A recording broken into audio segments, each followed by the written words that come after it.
आस बिन while एक शख्स था बदबख्त, और मुख्तलिफ रिवायात में और कुफार और मुशरिकीन के नाम भी आए हैं, मगर कसरत के साथ रिवायात में आस बिन वाइल का नाम आया है। उस बदबख्त ने आका अलैहिस्सलाम को ताना दिया जब आपके साहबजादे का इंतकाल हुआ, हजरत कासिम का। किसी रिवायत में हजरत इब्राहिम का जिक्र आया है, अलग अलग तुरुक से आइम्मा ने रिवायात दी हैं। जब साहबजादे का इंतकाल हुआ, उसने हुजूर अलैहिस्सलाम को अबतर कहा, माज़अल्लाह। और अबतर कहते हैं कि जिसकी नस्ल बाकी ना बचे, नस्ल चुके चलती है बेटे से। आपको मालूम है बेटियां तो दूसरे घर में चली जाती हैं, और फिर उसके बतन से जो औलाद होती है वो तो ससुराल की नस्ल होती है, ससुराली नस्ल कहलाती है। और अपनी नस्ल जो चलती है किसी की, वो तो बेटे से चलती है। जब औलाद ज़ुकूर बेटे न रहे, विसाल फरमा गए, तो उन काफिरों और मुशरिकों ने आका अलैहिस्सलाम को ताना दिया कि ये अबतर हैं, मुनक़ति और नस्ल हो गए, इनकी नस्ल कट गई।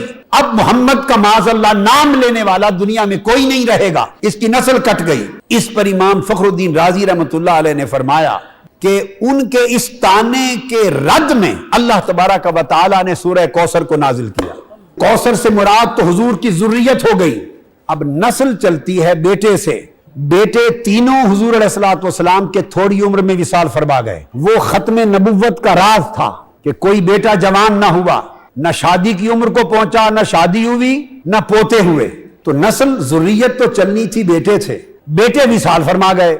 उसी पर तो ताना दिया था दुश्मनों ने, जिस ताने का जवाब ये अल्लाह रब्बुल इज्जत की सुन्नत थी और आदत मुबारका थी। जो दुश्मन बदबख्त खुदा के हबीब को ताना देता, हुजूर को हुक्म था, महबूब आप किसी दुश्मन को जवाब नहीं देंगे, ताना आपको आपका दुश्मन देगा, जवाब मैं दूंगा। अब बात यह है कि नस्ल तो चलनी थी बेटे से, बेटे विसाल फरमा गए, तो फिर वो कौसर का ख्वाब जो कसरत ज़ुर्रियत के माना के लिहाज से, उसकी ताबीर कैसे होती? तो आका अलैहिस्सलाम ने फरमाया, इमाम तबरानी ने अल-मुअजम अल-कबीर में रिवायत किया, हजरत फातिमा रिवायत करती है कि हुजूर अलैहिस्सलाम ने फरमाया, हर माँ की औलाद अपने बाप की तरफ मंसूब होती है।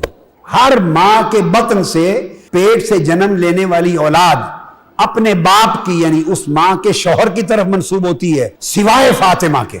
फरमाया फातिमा की औलाद मेरी होगी। लिहाजा आका अलैहिस्सलाम ने हसन और हुसैन को कभी नवासा नहीं कहा, उनको बेटा कहा। दूसरी रिवायत जिसे इमाम अहमद बिन हंबल ने रिवायत किया, और वो रिवायत सैयदना उमर फारूक रजी अल्लाह तआला अन्हु से है। सैयदना फारूक आज़म फरमाते हैं, मैंने सुना आका अलैहिस्सलाम ने फरमाया कि हर औरत की औलाद का नसब अपने बाप की तरफ से होता है, सिवाय फातिमा की औलाद और ज़ुर्रियत के, उसका नसब भी मैं हूं, उसका बाप भी मैं हूं। और तीसरी रिवायत हदीस पाक हजरत जाबिर बिन अब्दुल्लाह रावी है, इसको इमाम हाकिम ने अल मुस्तदरक में रिवायत किया। वो फरमाते हैं, मैंने भी कानों से आका अलैहिस्सलाम को फरमाते हुए सुना कि हर माँ की औलाद का असबा उसका बाप होता है, और उसी की तरफ वो मंसूब होती है, सिवाय फातिमा की औलाद के, उनका बाप मैं हूंगा और वो मेरी तरफ मंसूब हो। और उसमें इतनी कसरत और बरकत पैदा करूंगा कि क़यामत तक आपकी नस्ल और ज़ुर्रियत बाकी रहेगी, आपके दुश्मनों की नस्लें मिट जाएंगी। मगर चूंकि बेटा आपका जवान नहीं हुआ, और किसी बेटे का जवान होना मकसूद नहीं, ये एक अलग सब्जेक्ट है, उसकी हिकमत खत्म नबुव्वत के मसाले में है, वो एक अलग सब्जेक्ट है। तो चूंकि बेटा जिंदा नहीं रहा, लिहाजा हम आपकी नस्ल और ज़ुर्रियत को क़यामत तक फैलाने के लिए बेटे का मुकाम फातिमा को देते हैं। अब आपकी नस्ल और ज़ुर्रियत फातिमा से चलेगी, चूंकि वो नस्ल और ज़ुर्रियत जो हुजूर की कौसर बनी, उस कौसर के लिए नहर सैयदा फातिमतुज़ ज़हरा को बनाया। लिहाजा सैयदा फातिमतुज़ ज़हरा एक माना की रूह से कौसर मुहम्मद हैं सल्लल्लाहु तआला अलैहि वसल्लम।